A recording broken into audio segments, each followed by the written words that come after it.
Please welcome Elsine Van Oos, founder and CEO of Signpost 6, presenting Departing Employees, Opening the Door to Insider Threats. Welcome to this presentation about departing employees and insider risk. This is a topic of key interest among our client base. In a recent LinkedIn poll, for example, that I did myself, respondents prioritize this topic significantly more than other insider risk ones like espionage by seduction. So really, it's telling that this is an important subject to cover. In this presentation, I will talk about the general dynamics and trends around departing employees, the associated risks, especially from data loss or theft, and of course, I will cover areas of focus for mitigating this risk for organizations. The departure phase of the employee lifecycle is a very vulnerable one. More than 80% of employees planning to leave an organization intend to bring data with them. These individuals were involved in roughly 60% of insider threats analyzed in the 2020 Securonics study. 57% of IT sabotage incidents started with 60 days before or after termination. Whatever their reasons for leaving, whether voluntarily or involuntarily, departing employees pose a risk due to their access privileges. For example, they may steal data to start their own business or to gain an immediate advantage at a new job. The following examples are illustrative of this. The cases on this slide show how severe the damage departing employees can cause when they steal sensitive data. Multinational companies, many of them the market leader in their respective fields like TSMC, Apple and Coca-Cola, have all experienced data theft by departing employees over the last couple of years, with damages amounting to hundreds of millions of US dollars. At the bottom left corner is another interesting case. Ofcom, the UK communications regulator, experienced mass data theft that could have potentially impacted the entire broadcasting market in the UK. The incident involved a former Ofcom staffer downloading data, possibly as much as 6 years of data provided by TV broadcasters to the regulator before leaving the company. That information was then at some point offered to an ex-staffer's new employer, known to be a TV broadcaster, potentially to give insights and a competitive edge over rivals. Senior management at the broadcaster did not exploit the information, but instead alerted Ofcom, luckily. But it's not just about data theft. Here you see an article about a former employee of a Silicon Valley chip startup who fatally shot 3 executives after being laid off from his engineering job. Or consider the sabotage of the oil and gas company Enervest, where an insider was so angry over being fired that he reset the servers to factory settings, impacting operations for over a month and costing millions of dollars. This is an interesting one. Opinions are divided about the customer support employee at Twitter who temporarily deleted Donald Trump's Twitter account on his last day. Was it an honest mistake? Was it actually a little funny? In general, it isn't, and the stakes are high, as seen from the other examples as well. So what are we generally talking about? Biscom conducted a study already back in 2015 that highlighted this particular threat. From their survey came the following findings. Of those who took data they created, 59% said they did so because they felt the data was theirs. This sense of entitlement comes back in other surveys, as well as a recent Code 42 study. 77% said that they thought the information would be useful in their new job. And the vast majority of respondents, 94%, said that they weren't aware of any protections their organization had in place to prevent employees from removing data and documents. Only 3% admitted that they knew of these protections and ignored them. Another 3% said that they knew of them and couldn't get around them. So, what did they take?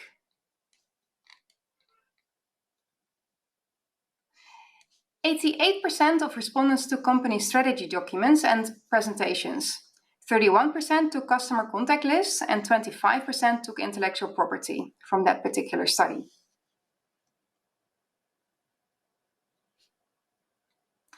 The most common methods respondents used to take data was moving it to a flash or external drive, 84%. Other tactics were emailing it to their own personal accounts, 47%, printing hard copies, 37%, loading it onto a shared drive, 21%, or saving it to a sync and share service like Dropbox, 11%. These statistics do not suggest malicious intent, but rather a focus on personal gain. The question is whether these surveys would ever capture malicious intent anyway. In the next section, I want to highlight some worrying trends pointing to increased employee movements. And we now know that such movements coincide with the erosion of an organization's information precision, or basically IP loss. Let's have a look at the general trends within our workforce and the job movement within it.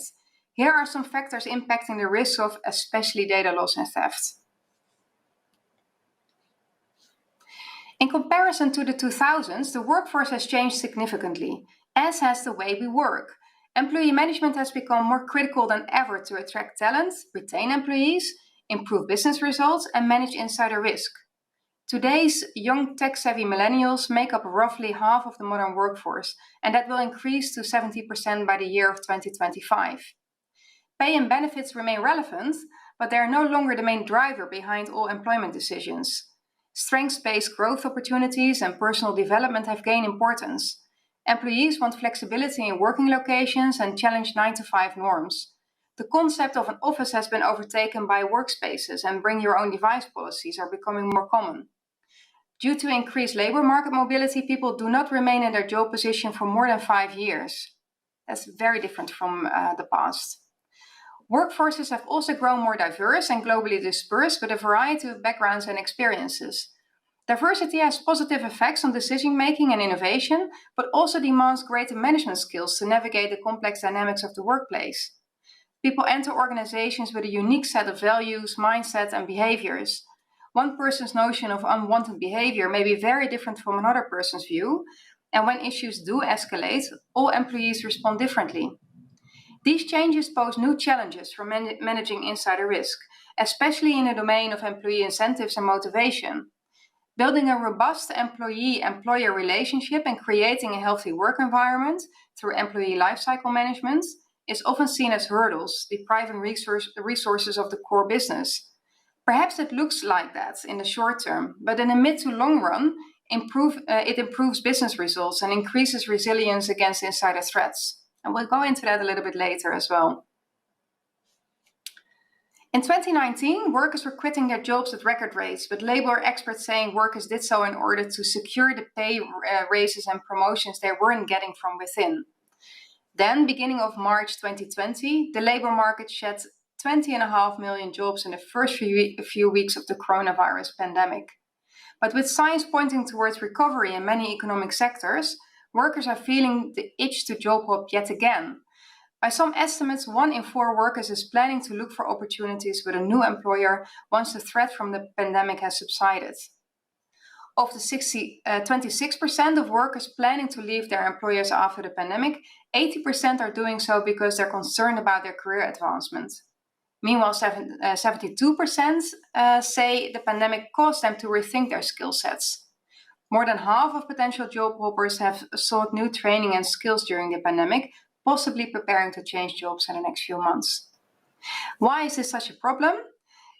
Recent research from Code42 points out that employees are now taking sensitive computer code from their own companies, at 3 times the rate they were a year ago.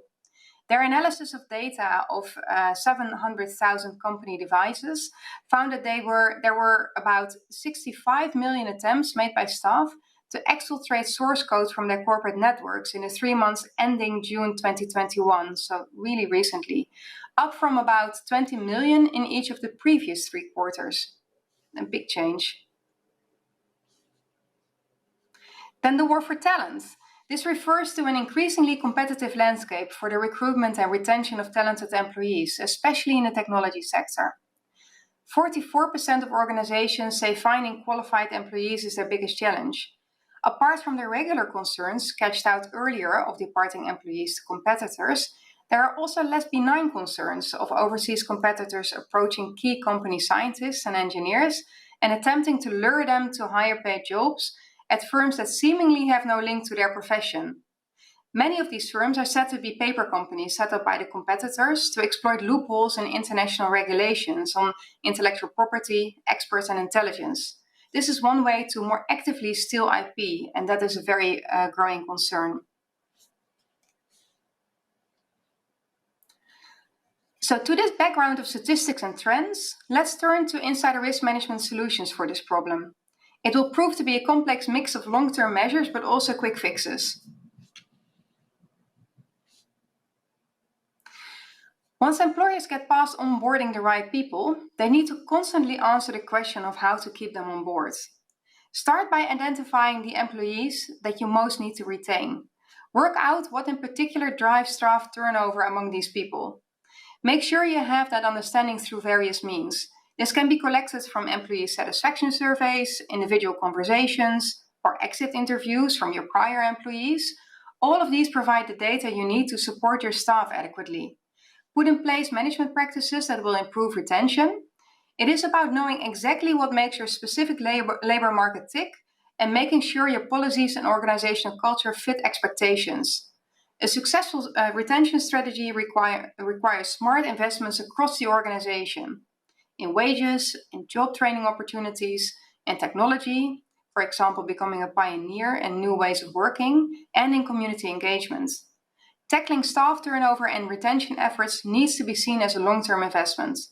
For your insider risk program, it's essential that you are joined at the hip with your HR lead. I think that becomes clear from this particular measure. So here you see a graph from a Carnegie Mellon University Software Engineering Institute study on positive incentives and balancing your deterrence.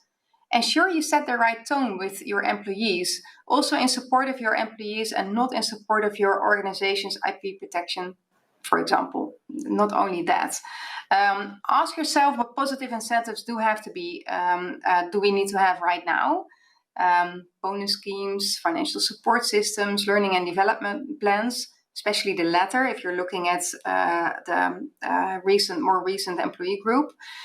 And whether these are sufficient. Do we communicate enough about these incentives? For example, are people aware enough?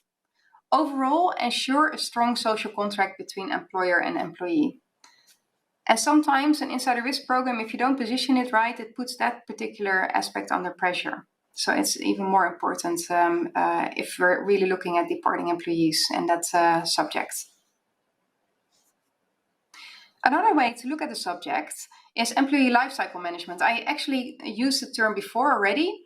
Tackling the risks of departing employees involves actually looking at the whole employee lifecycle, from strategy and selection to screening, onboarding, where, for example, you clarify the norms and ethics of the organization, including around departure, continuous monitoring development.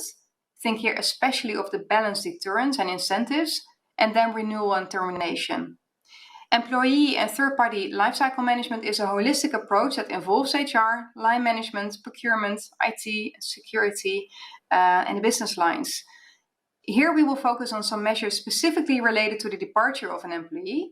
Some measures will prove to be logical and very straightforward, but mind you, way too often they're just not in place or executed. So some organizations say, yeah, we have a whole policy and procedure around termination of your employees, including those exit interviews, but are they really in fact executed? That's really the question. I see all too often that's definitely not in place or being executed. Regardless of the relationship and sentiment, once the process of an impending exit has been set in motion, a formal offboarding procedure must be started. The interaction between the organization and an employee or third party may have soured. The offboarding individual or third party as well as knowledge of and access to your operations, assets and vulnerabilities. The confidentiality, integrity and availability of critical assets may be compromised, posing a significant insider risk in this phase of the cycle. As soon as there is awareness of a termination in the organization, risk-based controls should be put in place to prevent and detect insider acts, like limiting access or monitoring behavior. Low-risk staff members can likely continue to work until his or her final day. At the other end of the spectrum, in high-risk situations, organizations can ask employees or third parties to leave the premises immediately, revoking all physical and digital access. As with all mitigation measures, they have to be proportionate to the risk. Unnecessary actions may generate or even increase negative sentiment and disgruntlement, and that's something to be wary of if we want to manage insider risk. Before departure, organizations should conduct an exit interview. I just mentioned that before. Ensure corporate assets are handed in and revoke digital and physical access.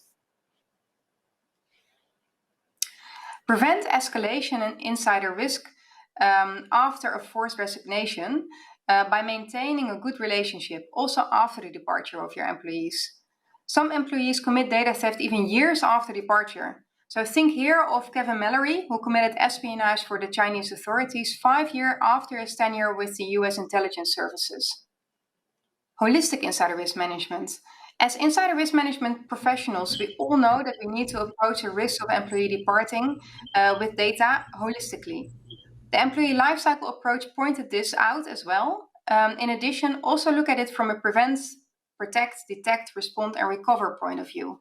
Here are just a few examples of what actions can be taken in each of these domains to proactively manage this in your management practices. These are just examples of a range of potential actions. Now, a dilemma. Just want to share a story with you that makes this particular subject so challenging. Now, finally, the risk around the departure period of your employees shouldn't prevent you from letting go of your employees. You're thinking, oh, this is all dangerous phase. Let's keep our employees close to our hearts. That will manage the risk as well. Some would say the risks are higher if you actually keep perhaps a disgruntled employee. Take here, for example, the Spygate saga involving Nigel Stepney. Nigel was the chief mechanic at Ferrari's Formula One team, part of the core dream team that was undergoing a large reorganization. The planned reorganization resulted in the departure of many co-workers that Stepney considered part of his own dream team. He thought their departure was a mistake that would weaken the overall position of Ferrari. He made his concerns public in an interview, saying he was seriously considering moving to a competitor. So the information was out there. Less than a month after that interview, Stepney got a promotion as head of performance development. He was promoted, yes, but not for the position he wanted. Instead, he was positioned at the Ferrari factory, basically forcing Stepney to work there even on race days, which was hard to swallow for a man that had spent most of his career working in the pit box and pit lane. Ferrari probably had to do something to keep the man who knew all the Ferrari secrets. Later that season, it became clear that Stepney was spilling all secrets from Ferrari to McLaren. Ferrari had tried to prevent Stepney's departure, but unsuccessfully, and in the end, to the detriment of the company. Therefore, really, as a message, be careful how you keep your employees as well. So don't prevent your employees departing to its fullest extent, and make sure that the employees that you have, you keep them happy as well in the workplace. And otherwise, departure might be a better solution as well. Sometimes departure is also a solution to an insider threat within your organization. So this brings me to the key takeaways of this session. I hope you will take away the following key 3 points from this presentation. The risk from departing employees is a growing concern amidst a significant war for talent. Insider risk management practices should incorporate tailored and long-term employee retention schemes, implement countermeasures across the entire employee lifecycle, and ensure strong offboarding procedures are executed. Overall, prevent escalation by maintaining a good relationship. Thank you very much for your attention.